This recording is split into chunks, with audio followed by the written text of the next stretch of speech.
Shalom. I'm Eddie Chumney of Hebraic Heritage Ministries, and we welcome you to this week's Focus Israel Report. In this week's report, we're going to be sharing with you regarding the current situation with the peace process and the status of the ceasefire agreement between Israel and Hamas in the Gaza Strip. And it is as follows.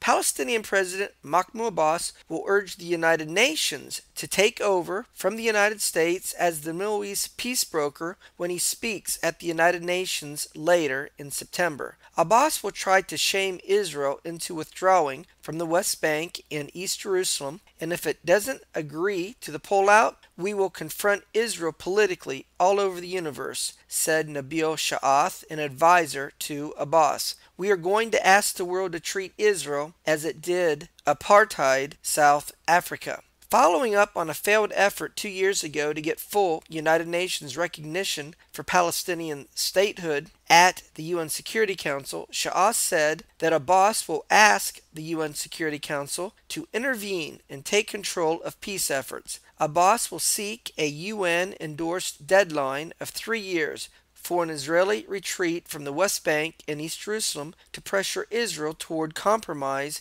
in negotiations, Sha'ath said. We are telling the United States, your plan of negotiations to achieve a peace agreement has not worked out. Therefore, the Palestinians insist that the international community look into another plan. Meanwhile, head of the Arab League, Nabil El-Arabi, said that Palestinian Authority President Mahmoud Abbas is ready for real negotiations with Israel. Real negotiations demand agreement on the principles established in international resolutions, such as a Palestinian state based upon 1967 borders, with East Jerusalem as its capital, and security for the two sides. When there is agreement on these three issues, it will be possible to reach an agreement in a week, not in a number of months. After speaking to the Arab League, Abbas was able to get Arab foreign ministers to support his appeal to the United Nations to set a deadline for Israel to end its control of lands captured in the 1967 war and make way for an independent Palestinian state. The Palestinian ambassador to Egypt, Jamal al-Shabaki, said that the Arab resolution calls for the Arab League chief to push the idea in the UN Security Council and other regional and international groups.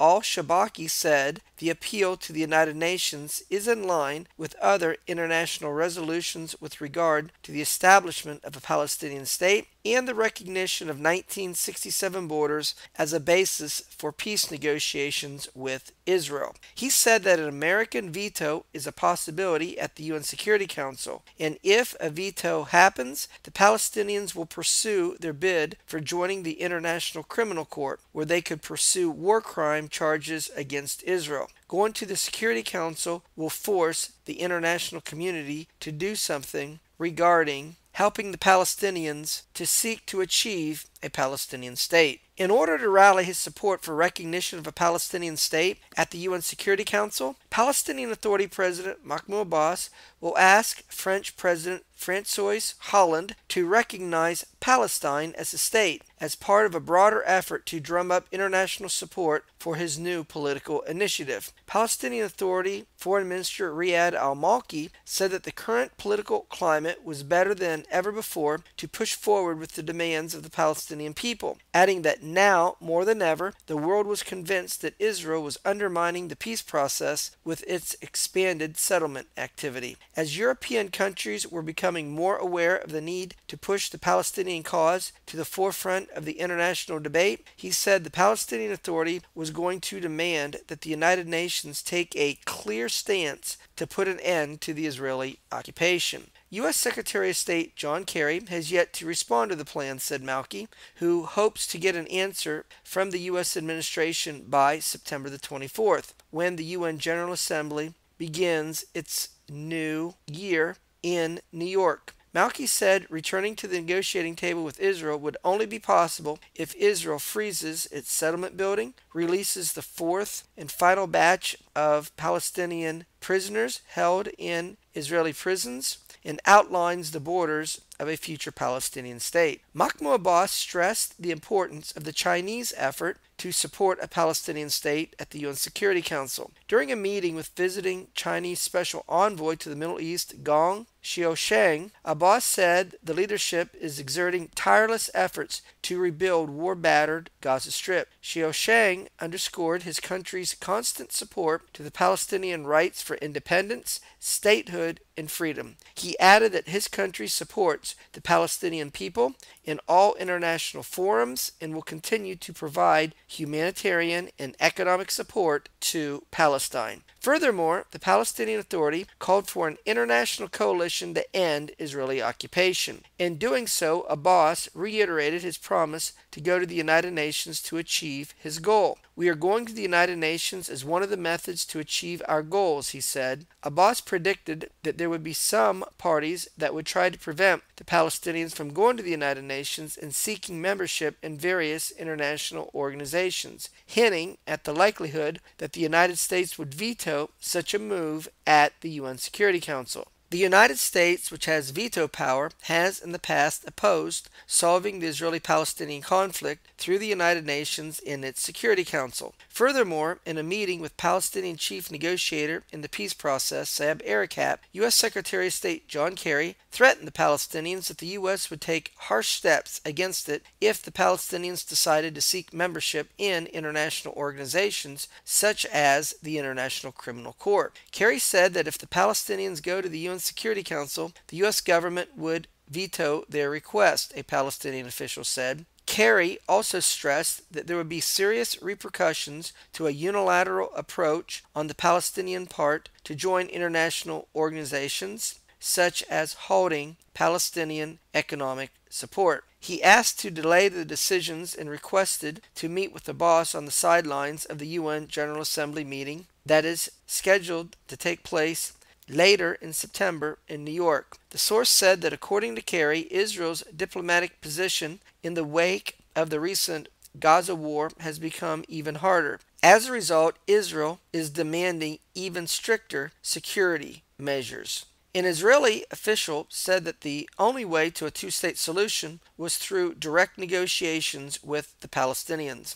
Both Abbas and Israel Prime Minister Benjamin Netanyahu are expected to address the UN General Assembly in New York during the opening days of the 69th session of the United Nations, which begins on September the 24th. Meanwhile, Egyptian President Abdel Fattah al-Sisi expressed an idea that a Palestinian state be established in the Sinai adjacent to the Gaza Strip. The proposal would expand the Gaza Strip to 5 times its current size. According to the plan, the territory would serve as a Palestinian state under the complete control of the Palestinian Authority. It would be a demilitarized state. In addition to the greater Gaza state, the cities currently under Palestinian Authority control in the West Bank would be given autonomous rule. In exchange, Abbas would give up claims to a state based upon the 1967 borders. Some Israeli politicians responded enthusiastically to the report. However,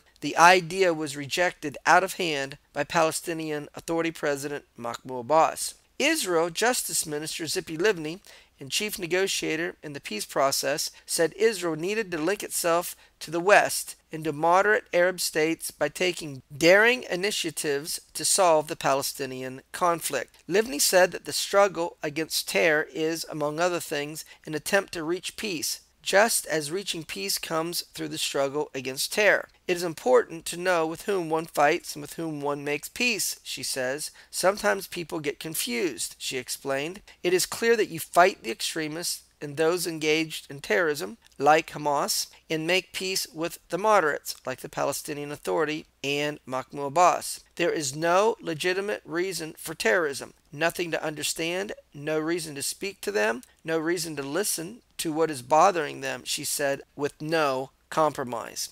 They are motivated to deep religious ideology. That is their roots and motivation. They are unable to accept infidels. On the other side, she said, directing her words to part of the Israeli leadership, there are those who see moderates in the Palestinian camp as terrorists and not willing to pay the price of a diplomatic agreement. Just as it is a mistake to try to appease the religious terrorism, it would be a mistake from Israel's point of view to let the cruel terror in this region work against all rational thinking that obligates us to initiate and find a solution to the national conflict between us and the Palestinians, she said. The Justice Minister made a clear distinction between the religious ideology motivating Hamas and what she believed was the nationalistic ideology propelling the Palestinian Authority. She set up a construct whereby the world was divided into the bad, that is, the religion-motivated leaders who use women and children as human shields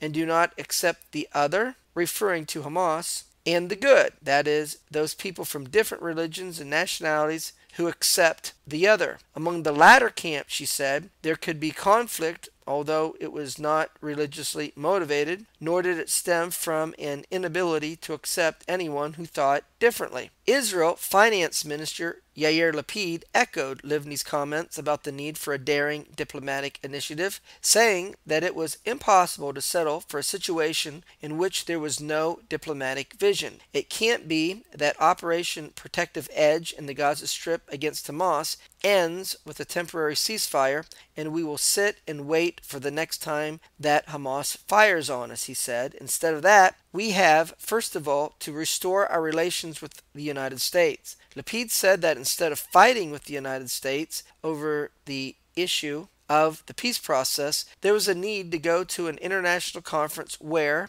we will say that Israel's security will always be in our hands, but that we are willing to separate from the Palestinians and be a part of the coalition fighting Islamic terrorism. The diplomatic process is stuck, he continued, adding that an international conference was the only idea on the table as a credible alternative to the current situation. Lapid and other Knesset members, including those from the Labor and Hatnua political parties, are pushing the idea of a regional conference that would include Egypt, Jordan, Israel, and the Palestinian Authority to work out a comprehensive peace agreement. Israel Foreign Minister Avigdor Lieberman said that there was a desperate need for Palestinian elections because Palestinian Authority President Mahmoud Abbas has lost legitimacy since the Palestinians have not held an election in over 9 years. Without new elections in the Palestinian Authority, he said, any agreement signed with Abbas would be like signing on ice.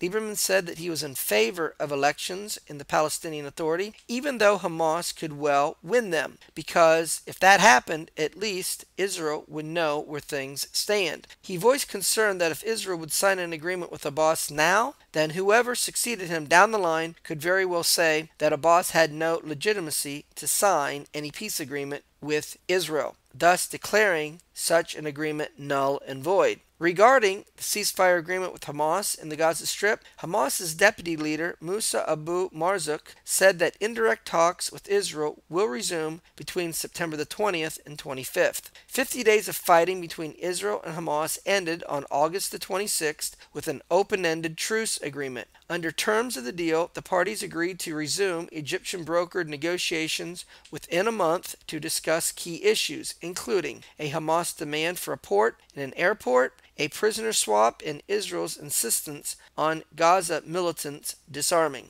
Egypt will host a donors conference on October the 12th. Well, that's going to conclude this week's report, where we shared with you the current situation with the peace process and the status of the ceasefire agreement between Israel and Hamas in the Gaza Strip. Until we do it again, Shalom in Yeshua the Messiah.